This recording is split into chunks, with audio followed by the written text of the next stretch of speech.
Human trafficking and forced labor are forms of modern slavery that know no boundaries, spilling across international borders and impacting men, women, and children of all ages and all nationalities.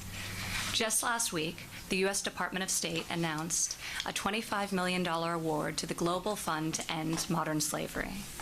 This is just our most recent step in our many efforts to combat this global problem. This administration has identified human trafficking as a top priority, and the President noted on February 23rd that he is prepared to bring the full force and weight of our government to address this horrific crime. With Secretary Tillerson's leadership, the U.S. agencies that make up the President's Interagency Task Force to monitor and combat human trafficking in persons work tirelessly to address all aspects of human trafficking, both at home and abroad. This includes the enforcement of criminal and labor laws, development of victim identification and protection services, support for innovations in data gathering and in research, implementation of education and public awareness activities, and synchronization of strategically linked foreign assistance. The U.S. government maintains robust diplomatic partnerships with a wide range of shareholders who share our vision for a world free of modern slavery.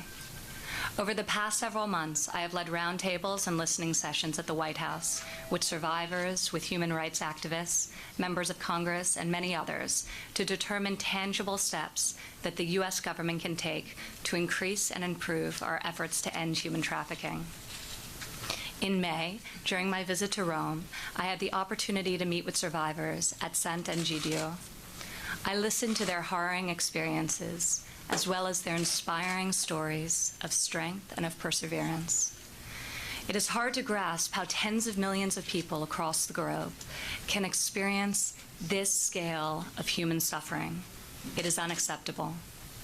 After meeting with these brave survivors, it became apparent to me how critically important their stories are to identifying and eradicating this issue.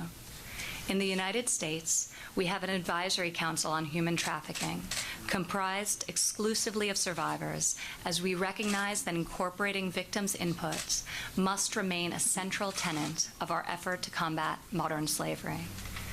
We also recognize that this cruelty has broader societal implications.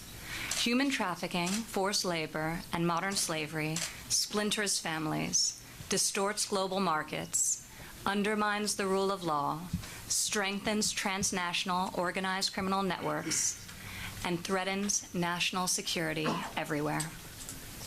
We must take away the economic opportunity in these crimes. We must uphold the rule of law. We must better protect and serve our citizens. We cannot stand by in silence. We join you today in a full-throated call for enhanced international cooperation to tackle modern slavery in all of its evil forms. The Trump administration will continue to make this a priority and will work with your governments to identify and implement solutions that can end these crimes once and for all.